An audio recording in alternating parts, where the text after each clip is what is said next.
อันนี้ก็ที่หา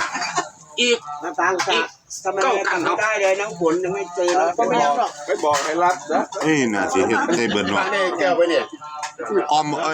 เฮ็ดต้มบ่เอาเฮ็ดต้มเนาะเขาซั่นเนาะต้มนั่นน่ะไอ้ยังว่าเนี่ยกินยังโอ้ยต้องมาตรวจสอบอย่างว่าไม่แข็งเดี๋ยวเขาสิขวไม่กินมันจะผ่านกินขวใส่ได้แก้วไปเนี่ยได้เดี๋ยวหนูแก้วนี่อยู่นี่มาเอาจะเป๊กอะไรเอาเป๊กก่อนเป็นเลยเหรอลงไปนี่มันต้องย่อหัวรับเอาคือมาแรกเนาะเว้ยนี่โปรตีนสูงแรงกินไม่เบื่อใช่ใส่ลายแซ่บหลายใส่หน่อยแซ่บหน่อยแป้งนัวผมใส่เกลือแล้วเนาะจังเลยมาถามผมอย่างผมบางอันเกลือได้สิแหละเกลือได้บางอันจะใส่เกลือได้เนี่ยไม่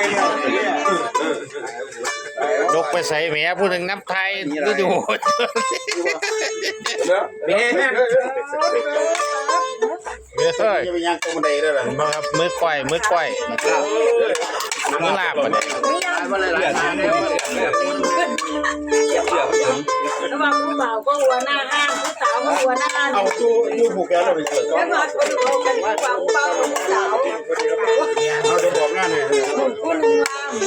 มาใกล้จะไม่ได้ที่จะใหญ่กระตื้อตายก่อนผู้บ่าวผู้บ่าวอย่ามาเอาหรอกโอ้ยเบิ่งหน้าแน่เห็นว่ากันได้เรียกได้เนี่ยก็ไม่เอาไม่เป็นไรที่เหลือรอเกือบแล้วผมตั้งเกณฑ์ในหัวมันหลายครับยังผัดจางไม่น้อยครับจางมันเนาะผมว่ามันพอดีเอาซั่นก็ได้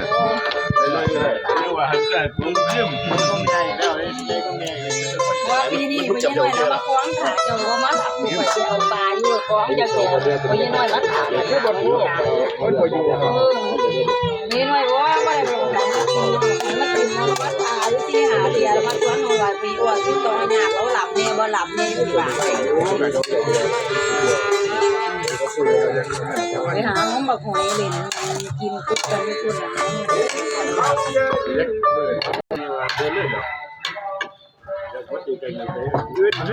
โอ้ยนี่เขาเล่นกันแล้วเรื่องเลยตาเปิดหน้าอะไรมันตรงแบบเป็นทองหวานงาก็ดูตรงที่เลยใช่เขาดิเป็นนุ่มเมียหวาน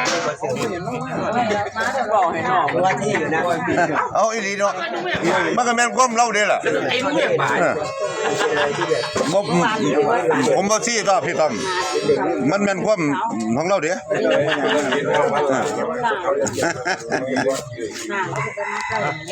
ยังหวานไปจุ่มไข่ยังหวานไปก่อนนะเอาแบบนี้เอาวันนี้ฉันก็น้องใช้มี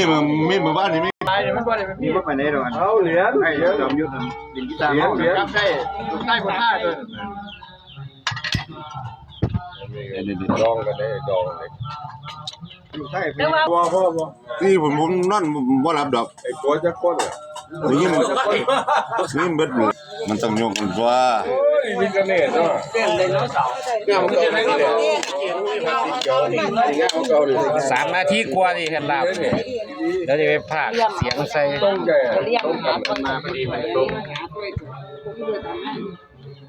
ตำนานมือลาบนั่นว่าสิเป็นลูกเขยใหญ่ข่อยนี่เป็นลูกเขยบ้านสวนนี่สิเอาผู้สาวนอนบ่เจอบ่มีว่าเป็นลูกเคยดอกกินเราเลยมาพ่อลูกเคยกินเราอีกโอ้น้าแม่เฒ่าตอนนี้ลูกสาวหนูมาเลยบอกว่าเราเป็นดาวเรืองอิมไว้เลยเราต้องอิมไว้งานศิลปะต้องเข้ามาดิโดยมีได้นัดหมายเข้าใจไหมต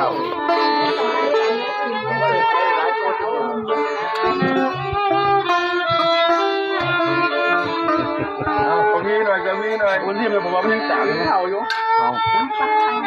เพราะยายสีก็มาอย่างนั้นก็ได้นี่ผมมาลำก็ได้เพราะผมกินเครื่องมาเดี๋ยวผมจ่ายนิดนึงไม่ยายสีไปเป็นหมี่ผมบอกยายมี่จ่ายนิดนึงเนาะนิดนึงแล้วก็วันที่14บอกแล้วว่าบีมันบ่พอ อกคนนี้แม่เนาะ มันไปหรอกมันไปหรอก มันดอกคนนี่ อันนี้ก็วิ่งกันนะเว้ย เปิดก็วิ่งยังให้ เอา สับปะรีหวน เราไปเรียนหัว แซ่บบ่แซ่บก็แซ่บแล้วเด้อบัดนี้เด้อ อันนี้น้อย